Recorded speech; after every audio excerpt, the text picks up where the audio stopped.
عمليات التجميل اللي بعض الأشخاص والمشاهير بيلجأوا ليها وراها جانب مظلم وسوداوي، وبيخفوا عن معظم الناس اللي بتيجي تعمل عندهم عمليات تجميل، لأن بعض عمليات التجميل دي بتسبب أضرار كبيرة، وفي منهم اللي وشهم بيتشوه حرفيا. وعمليات التجميل دي دمرت ناس كتير، وفي منهم اللي دفع أكتر من 10 مليون دولار عشان شكله يرجع طبيعي زي ما كان. لكن للأسف عمليات التجميل الفاشلة دي سببت كوارث لبعض الأشخاص وشكلهم اتدمر للأبد. السلام عليكم، معاكم خالد علي ورجعت لكم فيديو جديد. بس ثانية واحدة، كالعادة هناخد بق شاي عشان نعرف نمخمخ. اعمل لايك كده يا صديقي على ما ناخد بق الشاي ده. بسم الله. اللي عملته الأوكرانية دي فعلا غريب.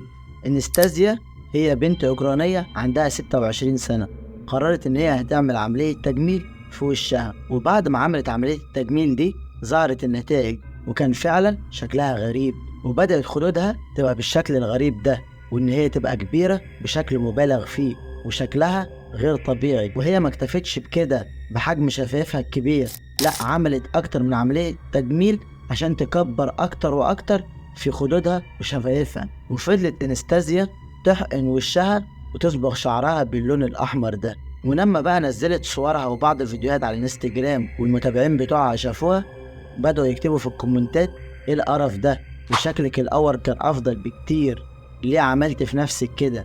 هي نزلت على الانستجرام فيديو وردت على كل المتابعين وقالت إن هي شايفة نفسها أحسن امرأة في العالم، وشكلها كده جميل، وهي أصلا هتعمل عمليات تجميل أكتر عشان تكبر أكتر في خدودها وتكبر في شفايفها.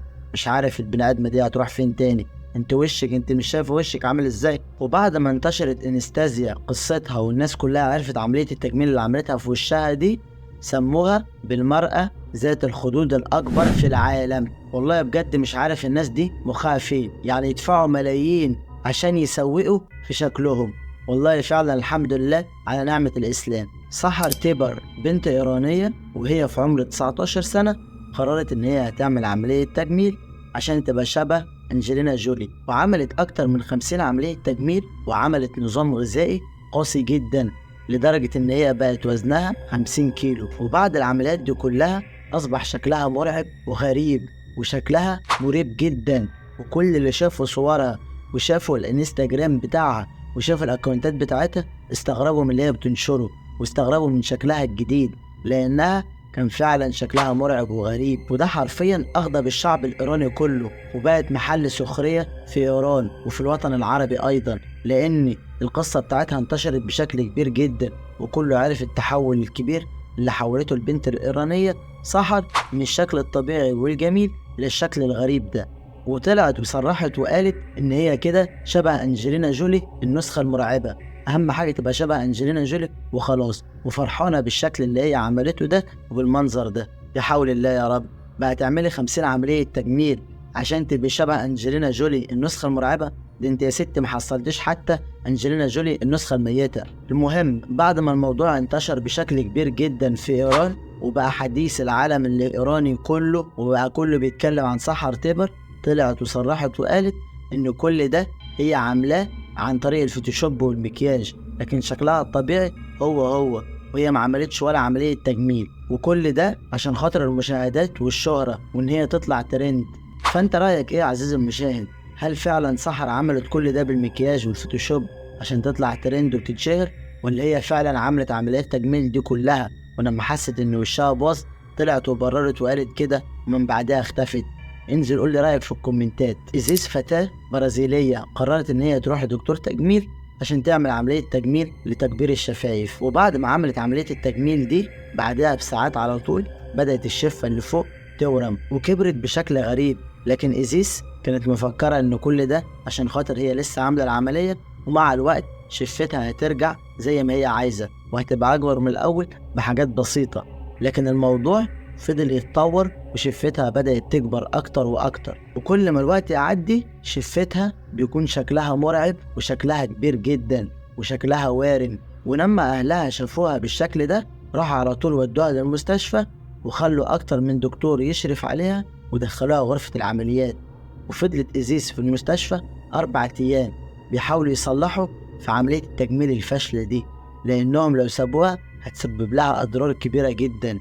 وبعد 4 أيام قدروا الدكاترة يسيطروا على الموقف، ورجعت إيزيس لطبيعتها ورجعت شفتها بشكل طبيعي، ونجحوا فعلا إن هم يخففوا الورم ورجعت بشكلها الطبيعي. ومن بعد التجربة دي إيزيس قالت إن هي مش هتعمل ولا عملية تجميل تاني خالص. ووصفت كمان الفترة اللي هي عاشتها بعد عملية التجميل الفاشلة دي إنها فترة سيئة جدا، وبتقول إن هي كانت خايفة جدا وخايفة إن شكلها يفضل كده أو يتشوه أكتر وميرجعش لطبيعته. جوزلين أو المرأة القطة اللي صرفت أكتر من $1,000,000 على عمليات التجميل، والغريب إن هي عملت كل ده عشان تحول شكلها وتخليه شبه القطط. وفعلا العملية نجحت وتحول شكلها من شكل طبيعي وبنت جميلة إلى شكل غريب جدا وفعلا شبه القطط. وقالت جوزلين إن هي عملت كل ده عشان خاطر جوزها الملياردير بيحب القطط، فقررت إن هي تعمل عملية تجميل وتحول شكلها للشكل ده، وفعلا شكلها بقى شبه القطط بالظبط.